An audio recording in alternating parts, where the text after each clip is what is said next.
If you're struggling with depersonalization or derealization, one of the scariest symptoms is what we call existential thoughts. Thoughts like, am I real? What is reality? I feel like I'm in a dream. You might even be getting philosophical thoughts. What is the meaning of life? What is consciousness? Why am I here? And this may have all started once you fell into the anxiety cycle, where you're experiencing a bunch of bizarre physical symptoms. You might have had panic attacks, and now you're feeling like nothing is real, or you feel disconnected from your body.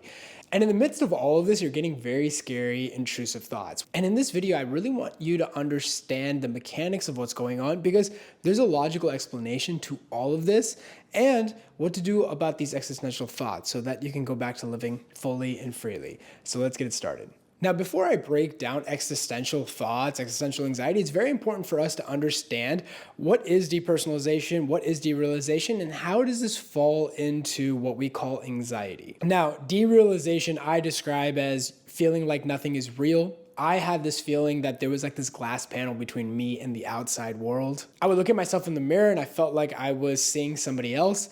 And depersonalization is like this out-of-body experience. It feels like you're almost detached from your body. Now, a good analogy I like to describe when it comes to depersonalization, derealization, is that it's like a mental airbag. And one of the consequences of experiencing depersonalization, derealization, is that you'll feel numb to things. You won't really feel emotions. You'll feel a little bit of brain fog, and you just will feel like you're not really connected to anything. It almost feels like there's this numbness that's behind the scenes. And the best way I like to use to describe what's happening is that think about depersonalization and derealization as a mental airbag. Now, depersonalization and derealization, I classify this under the stress response, right? So there's the fight and flight, right? That's like running away from danger. That's either fighting it. And then there's the freeze response. The freeze response is what happens if something caught you, right? What if a tiger catches you? Then what happens is that mental airbag gets deployed, right? That's what you feel, the disconnect. That's where you feel derealized or depersonalized. Now, I often find that this happens after a panic attack, especially when someone doesn't know what's happening. Very often I see people falling into this cycle after maybe taking some marijuana or smoking some weed. And what happens is that they have a panic attack and then they feel like they've messed up their brain chemicals. They feel like they have done something and that they're never going to go back to living normally again. But I want you to understand that people that experience derealization, depersonalization, it can happen outside of that too. A lot of people experience it if they're in a car crash. And then there's a lot of people that struggle with anxiety that also experience depersonalization, derealization. I experienced depersonalization, derealization just from falling into the anxiety cycle in general. And while the cause of what made you fall in is not really relevant, it's important to understand that depersonalization and derealization is part of the stress response. In this channel, we talk a lot about depersonalization and derealization being anxiety. Now, the reason why on this channel I talk about how depersonalization, derealization is part of anxiety is because that's what your doctor has said. If you've been dealing with these symptoms and if you've been going to your doctors, they really just say you have anxiety. And the reason why I talk about anxiety is because I want it to be relatable to you. But really what's happening is that it's part of the stress response, what we call the fight, flight, or freeze response. Now, this is just helping you understand the mechanics of what's happening, right? I always say it's very important for you to understand what's happening so that a lot of the fears that you have, what if this is my life forever? What if I messed up my brain chemicals? What if nothing is real? Well, a lot of that gets mitigated if you understand the basic principles of what's happening. In this video, I'm briefly talking about the mechanics, but if you really want to understand what's happening, why is this happening, then click the link down below and check out the desensitization blueprint. A big part of recovery is just understanding what's happening. It's recognizing that there are logical explanations for why you're experiencing what you're experiencing. And before even tackling existential thoughts, it's important to have a strong baseline of what's happening. Believe it or not, a lot of your fears will dissipate if you just have the logical answer for why you're experiencing this. A big part of why people fall into the cycle is they just don't know what's happening. Every physical symptom seems like it's something scary. When they feel disconnected or feel out of body, that's a scary feeling, especially when you don't know what's happening. So the blueprint down below will give you a strong foundation of understanding the mechanics of what's happening. But in this video, I want to talk a little bit more about the existential thoughts that come with it. Now, just to be be clear, you can have existential thoughts without depersonalization, derealization. The reason why I'm connecting these two in this video is because in the mentorship, as we're guiding people, depersonalization, derealization, and existential thoughts are really tied together. A lot of people that are struggling with DPDR are also experiencing existential thoughts. But people can be experiencing existential thoughts if you just have physical symptoms, if you're just getting panic attacks. Doesn't really matter. I just say this because DPDR and existential thoughts tend to go hand in hand. Now, a funny story I tell people when I was in the cycle, when I was in the anxiety cycle, it's funny now, but back then it was really scary, was when I was dealing with these existential thoughts, when I was getting depersonalization, derealization, I was getting a lot of physical symptoms, I was getting panic attacks, I was getting these existential thoughts of what's the meaning of life? Why am I here? What's real? What's not? These higher level thoughts. And I came up with this conclusion that we are on a spinning rock going thousands of miles an hour and we don't know why we're here.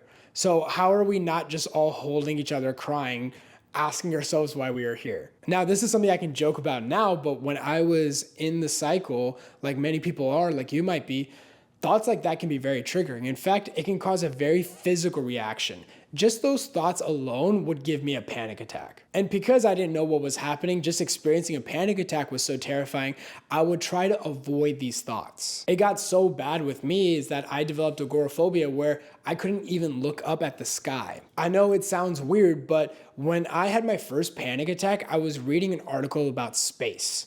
And I just happened to have a panic attack there from all the built, stress from the past, which I didn't realize at the time. But every time I looked up at the sky, the vastness of it, the emptiness of it would give me a panic attack. I couldn't look up. And so what did I naturally do? Well, I avoided those things. And anytime I looked up, I would just feel how lonely we are in this, infinite universe. And I would come up with all these dark conclusions. What's the meaning of life? What is this? We're like, how does everyone not feel so alone? And the wildest part about all of this is these are thoughts that I enjoyed having before I fell into the cycle. When I was a kid, I wanted to be an astronaut. I loved reading about space. But once I fell into the cycle, any sort of existential anxiety, any sort of philosophical questions, these higher level thoughts, I just didn't want to be around it. And this is something you might be experiencing as well. You might have enjoyed these philosophical questions. You might have enjoyed these higher level thoughts, but now, just having these thoughts terrify you. You almost are running away from the thoughts. So what's going on? Well, the first thing to understand is, again, what you are experiencing is a natural consequence of your nervous system being sensitized. Your nervous system has hit a stress threshold, and as a consequence, you're experiencing symptoms. One of the things that you've experienced is that this mental airbag has gone off. Now, the mental airbag is designed to protect you from traumas, from stressors, but because you don't know what's happening, the airbag is now the concerning aspect. So the first thing is, again, understanding the mechanics of what's happening. Recognize that what you are experiencing is normal. Anybody that's going through a stressful situation like what you're experiencing would be experiencing this. Like I mentioned, people that get into a car wreck will experience DPDR. However, once the event is done, their DPDR lifts. Now, what's happening with you is that your DPDR is staying. And so a lot of people come up with the conclusion of, well, I must have messed up my brain chemicals. Otherwise, why would it be there for so long? But that's not the case. If you've gotten everything ruled out by your doctor, what's happened is that your nervous system has stayed sensitized. Even after the stressful situation, your body is still responding like there is a stressor. What is that stressor? The stressor is that you don't know what's happening. So everything becomes a worst case scenario. Anxiety works that way.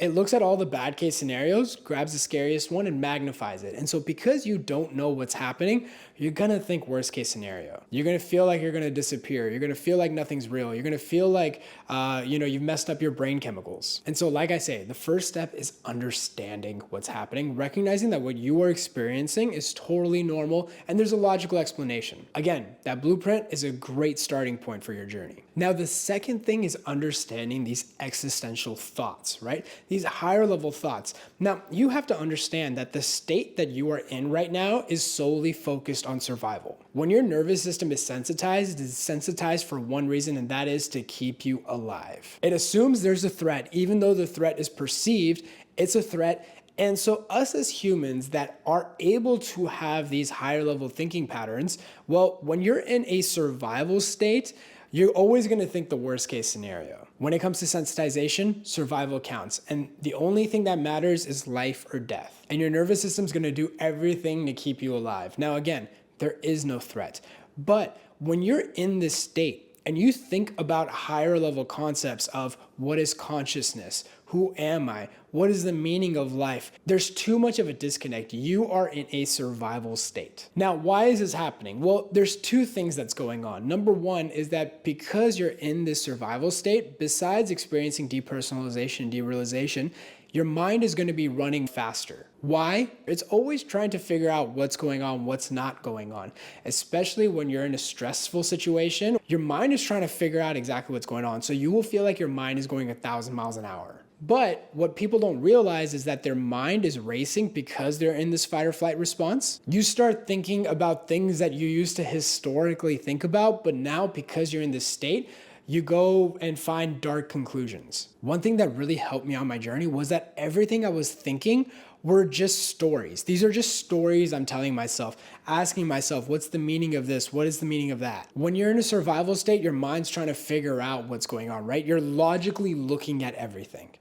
But then when you're talking about higher level concepts, things that are abstract, the mind doesn't like that. The mind prefers boundaries. And so it's logically trying to think up these higher level concepts. So what do? Well, recognize number one, depersonalization, derealization, understand what's happening. Also understand how anxiety and the stress response affects your thoughts. Recognize that your thoughts are going to be going 1,000 miles an hour. And because you're historically used to maybe thinking about higher level concepts, these thoughts are going to be more stickier. It's going to be harder to forget about these thoughts because these thoughts are just going to always keep popping up. Now, they're not always going to keep popping up. Once you start learning how to respond to these thoughts, you'll recognize that these thoughts go away on its own. And the way to respond to it is acknowledge it's there, recognize it's there, but don't engage with it. Now, that doesn't mean that you ignore it. That just means that you recognize it's there, but you choose not to engage with it. Now, why do I suggest you not engage with it? Well, here's the thing. If you want to think about these things, think about it when you're in a better place, meaning once your nervous system has desensitized, once these symptoms start lifting, once you have a clear idea of what's happening and you're coming out of the survival state, you will recognize that these thoughts will come up naturally and you'll be able to think about it from a more clear head. But when you're in a survival state, when your nervous system is sensitized, your body and mind are not primed to think about these kinds of things. So push them aside right now. You can address them later. Right now, focus on responding, focus on understanding what's happening, and focus on living your life. Over time, you can revisit all these things, but you will be in a place where things are more clear. You're not in the survival state. You can think about higher level concepts and your body won't give a knee-jerk reaction of panic or intense symptoms. And it's important to understand that what you are telling yourself, the conclusions you're coming up with, they're just stories. They're not real. Your mind is just finding ways to catastrophize, and as a result, you're coming up with these dark, scary conclusions. Even when we're guiding people through the recovery journey in the mentorship, we don't talk about concepts like these. It isn't until we have more advanced members, when people join the advanced program, where we start talking about concepts like these. The reason why we don't talk about it in the beginning is not to avoid it. It's not the right time. So much of recovery, it's not just doing the right things, but it's doing the right things at the right time. And concepts like this, the existential thoughts, it's not important to address those in the beginning. A lot of people try to address their existential thoughts in the beginning, much like them trying to understand, why is this happening? Is this because something happened in my past? Right now, when you're just trying to get your footing, that stuff is irrelevant. Right now, it's about focusing on what's going on and what can you do today to begin your recovery journey. Understanding the mindsets, the habits, the principles, you can look at that later. But the first most important thing is, what are you doing right now to focus on recovery? As you are getting better, as you're desensitizing, as you're responding correctly, you can revisit these things and you're going to be in a much more stable place. And long term, you'll be like me, where you laugh about this idea of being on a spinning rock, going thousands of miles, asking yourself, why am I here? These things I can joke about now, but at the time it was really scary. And the way I overcame that wasn't trying to figure out what was happening, because this wasn't a logical thing. The way to come out of this was really recognizing that, hey, just push that aside, just focus on responding, living your life the best you can. And as I was getting better, then you can revisit things like that. Now, concepts like spirituality, consciousness, these things excite me. I read about this when I'm not helping people with anxiety because it fascinates me. I'm also diving deeper. Who am I as a person? If I'm not my thoughts, if I'm not my body, what am I? Do I want to explore that or not? But I can't imagine doing that while I was on the recovery journey. I mean, I would have just panicked. I would have came up with wrong conclusions. It probably would have made me even more sensitized, and it would have just been counterproductive to my journey. And so I hope this video helps. I hope it gives you some understanding and some footing on how to approach this and recognize that recovery is sort of like a combination lock. You have to do the right things at the right time, and you have to recognize what is important and disregard certain things. If you want to know more resources, I'll put a link down below. There's going to be a bunch of resources. There's success stories. I have a bunch of resources that's going to help you on your journey. Stay strong, and I'll see you in the next video.